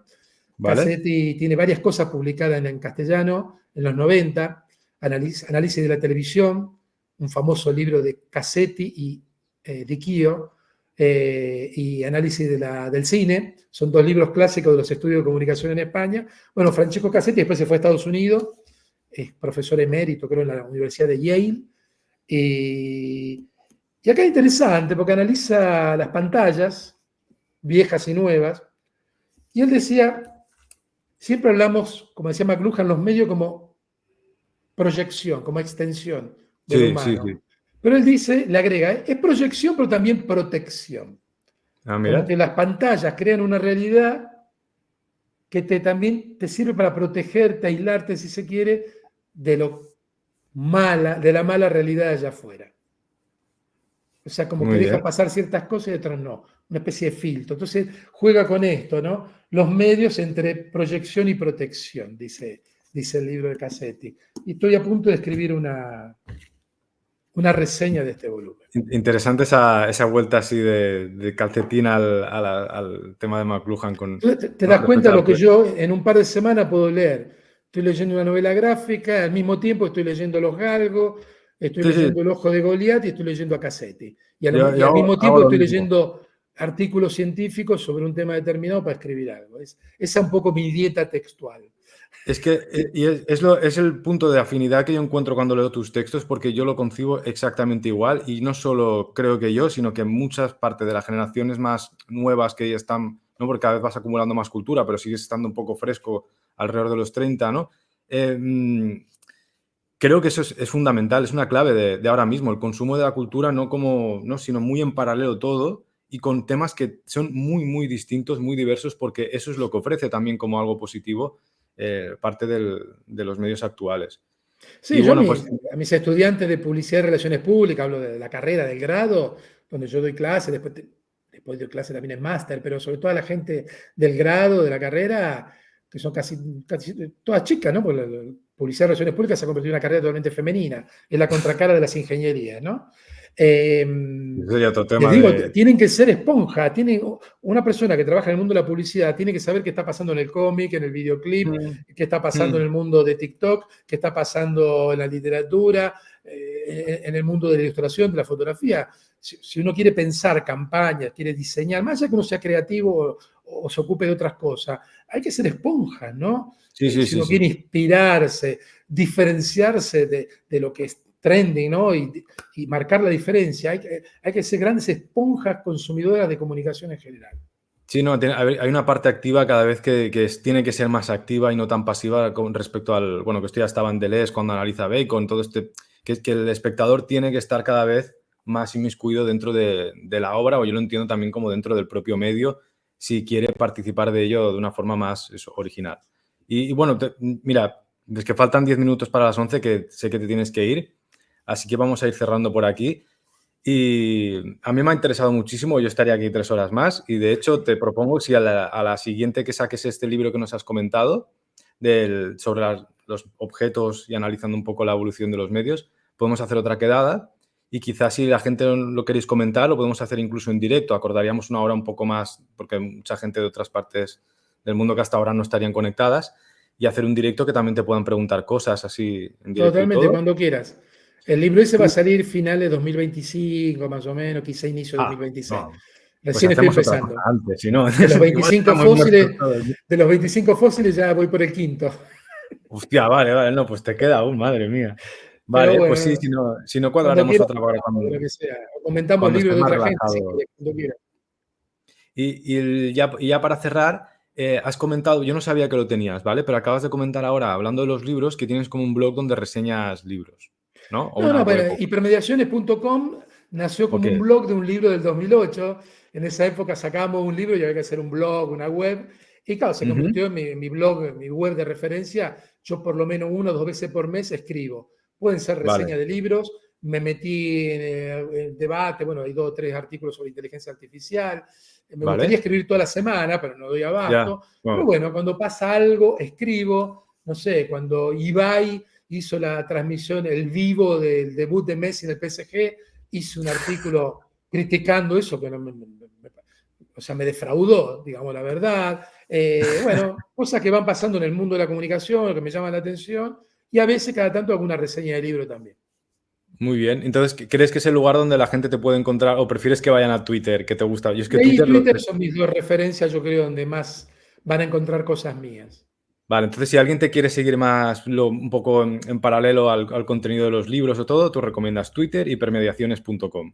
Sí, sí, totalmente. Vale, y ya para cerrar, esto es una curiosidad ya personal. ¿Tú conocías la obra o el trabajo de José Luis Brea?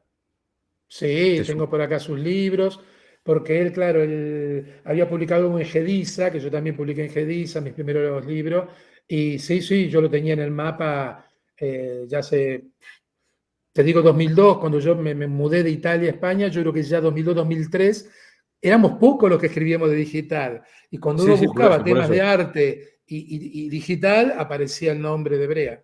Sí, Es que sí. quizás son yo creo que pues tú y él son las dos referencias que tengo yo y pues bueno, siempre hay más cosas, ¿no? No lo Bueno, mira, conocí ahora, personalmente, pero como vale. referencia ahí, sí, sí, sí, estaba, lo Muy tenía bien, en muy el bien. Esto es mapa una y cosa leía. personal. Y el trabajo de Fernando Castro y todo también imagino que ¿no? En Fernando las Castro no redes. tanto, no me suena. Vale, De es dónde que viene? él comentó una vez un libro tuyo, creo que era Cultura Snack y Ah, todo, y puede me acuerdo ser. con.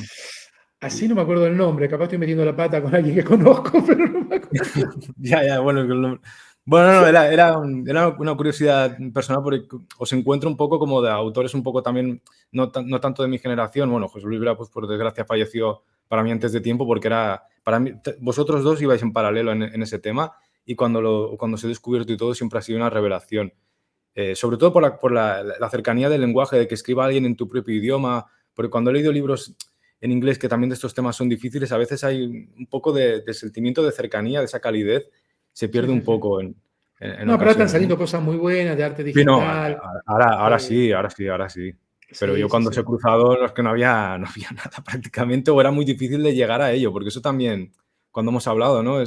Para mí la originalidad, que yo esto lo comento mucho, o la novedad tiene que ver con la ignorancia que tú tienes de lo que hay detrás o de lo que, ¿no? Porque tú cuando hablas de McLuhan, también esas referencias que hay anteriores, la gente no accede a ellas, no existen. Entonces tú te quedas No, yo con creo que el. cambió de la época que yo empecé mi carrera y estudiaba en la universidad, cambió totalmente. Eh, yo todo el día recibo algún mensaje en Twitter, profesor, estoy haciendo la tesis, ¿qué me recomienda? Digo, mira, no, en mi web dice, no recomiendo libro, posgrado, porque la gente me estoy yendo a España, ¿qué posgrado? ¿Qué sé yo? Esta A es. ver, pero a veces la gente me dice, mira, no consigo tal artículo tuyo, va, meta un PDF, o mira, acá está, búscalo aquí, qué sé yo, si tengo tiempo voy respondiendo, pero Ya, bueno, yo creo, a mí me hubiera gustado cuando yo estudiaba poder haber interactuado con un montón de investigadores e investigadoras que nosotros leíamos, pero claro, en esa época había que escribir una claro, carta en papel, te estoy hablando claro. del año 87, 88, 89, no había correo electrónico, no había nada, ¿no? O ir a un congreso ahí a hablar con uno, con el otro, ¿no? Ahora los congresos son para desvirtualizarnos, ¿no? Sí, Pero total, bueno, yo total, creo que total, total. esta época es interesante, uno trata de Está, responderlo está muy bien. Bueno, esto en que acaba de función del pasar tiempo. aquí, a mí me Totalmente, parece estas una maravilla. instancias son brutales. Muy bien. Buenísimo. Pues bueno, Carlos, ya que faltan 5 minutos, él se tiene que ir también, así que lo dejamos aquí. Ok, Y nada, pues un placer, seguimos en contacto y porque ahora creo que como estamos usando este programa de la primera vez que lo uso, creo que si le doy aquí a parar la grabación, nos saca a Carlos de plano también. Así que me despido desaparecemos, aquí en directo. nos autodestruimos en 5 segundos, Sí, como misión sí, sí. imposible. Bueno, Nada, hasta la ahí, próxima y muchísimas gracias por este espacio y las muy bien. preguntas y la Sí, charla. yo me Y acordaré de preguntarte también la referencia a algún libro que hemos dicho a mitad de la charla o algo, o alguna cosita que lo que necesites, te paso los si alguien me enlaces. comenta en el vídeo, yo también te pasaré la pregunta y lo añadiremos aquí en la caja de comentarios para que lo sepáis, que lo iré Buenísimo. añadiendo la información ahí. Muy bien, Muy Carlos, bien. pues muchas gracias por todo, por tu tiempo sobre todo, que hoy en día es muy valioso y más tú que estás ajetreado. Así que nada, nos vemos en la siguiente. Gracias, gracias. Chao. Carlos se tenía que ir. Y en el momento en el cual hemos finalizado la grabación, sí que se ha quedado grabando, o sea, se ha quedado la conversación los 5 minutos justo antes de marcharse. Y bueno, hemos empezado a hablar, porque él no quería decir libros y citar libros y pues, equivocarse con el título o algo, y ha dicho, bueno, mejor te los paso. Y lo hemos comentado y me ha dicho, hostia, no, creo que sí que era este, pero bueno, por si acaso no lo quería decir, yo igualmente lo pondré. Y era uno de Juan Manuel de Prada. Y después hemos comentado de hacer otros vídeos en el canal un poco más adelante, que sean como una conversación sobre libros, o tirarnos un libro cada uno y comentarlos, o traer a alguien más, o incluso a alguien que los haya escrito. Me ha comentado una compañera que tiene, que es súper experta en temas de filosofía, literatura. Bueno, hemos hablado de hacer otro vídeo, yo creo que será muy interesante, pero al mismo tiempo ha caído en quién era Fernando Castro, que también, pues como a quien seguís el canal, también es un habitual de cuando hacemos los directos con Rayitos, y ¿no? Con Aleix o con Rafa. Y bueno, yo se lo comentaba porque sé que Fernando siempre le ha hecho bastantes reseñas, es bastante lector, y luego él ha caído y me ha dicho, hostia, por favor, aclara lo que, porque eso ya no está grabado, ¿no? Aclara lo que ha pasado aquí, porque si no queda fatal. Y bueno, si estás viendo esto, Fernando, te invitaremos para hacer una charla con Carlos Alberto Scolari, que estoy seguro que te apetecerá, y que a él también, y que te conoce, sabe quién eres, ha visto tus vídeos, sabe que te vas a mitad del directo cuando te tocan el timbre, y que, bueno, no sé, en general, que sí, que lo tiene ubicado, pero bueno, en ese momento yo lo comprendo, porque también él también tenía otra reunión después, está empezando con las clases, incluso las lecturas así en paralelos a mí me pasa, yo le cambio los nombres a la gente, o incluso a veces en los directos cuando me habéis preguntado por un libro o por un de esto, y lo ubico por sensaciones de algo, por una escena, pero me olvido del título. Y peor aún, cuando lees en el formato electrónico, por ejemplo, o un documento en un PDF, ya sin una asociación mnemotécnica al propio, a una portada o algo, el nombre del autor, lo que sea, se pierde. Y esto es uno de los temas también que hemos comentado muchas veces en el canal, y que bueno, que tendrían que ver con esto. No hago más largo esta despedida o esta especie de epílogo. Espero que os haya gustado muchísimo la entrevista. A mí me hace mucha ilusión traer este tipo de contenido, y sobre todo con un autor que he recomendado en el canal. Por lo tanto, creo que encima hemos tocado el libro que estamos comentando últimamente, que a mucha gente le ha gustado. Es un tema más específico, pero creo que es súper interesante. Al final es conocer el contexto en el cual desarrolla cada uno su práctica cultural, pero es nuestro contexto, nuestro entorno. Y de verdad que estoy orgulloso, porque lo creo a ciegas, es el mejor autor sobre este tema actualmente que nos podemos encontrar en nuestro idioma, y si no consideras que sea el mejor autor, sí al menos es la persona a la cual deberías recurrir si quieres investigar estos temas, o ampliar mucho, ¿no?, tu mirada y tus investigaciones. Así que para mí es literalmente un orgullo, porque además es muy difícil, tanto por mi agenda, que yo no me dedico al YouTube, como ya lo he dicho, que esto no es divulgación, entonces mi agenda es caótica. La de Carlos o la de otra gente que hemos invitado también es absolutamente caótica, y es muy difícil cuadrar cosas, así que esto es un evento, ¿no?, súper único, ¿no? A ver si conseguimos cuadrar las agendas para hacer un debate a 3 o a 4, y también eso. Pues si ves esto, Fernando, estás invitadísimo, que a Carlos le hace mucha ilusión también, y si no, ya intentaré contactar yo con él o con los otros autores, y él también contactará con las referencias que quiere traer. Y ahora sí, gracias a quienes habéis llegado hasta aquí, que estos vídeos largos siempre yo agradezco el tiempo también de la gente que lo está viendo. Espero que te haya servido, y cualquier cosa en comentarios, habrá una retroalimentación yo le envío un mensaje a Carlos, él me puede decir alguna aclaración, una recomendación, un libro, lo que sea, y lo añadimos en la descripción, ¿vale? Nos vemos.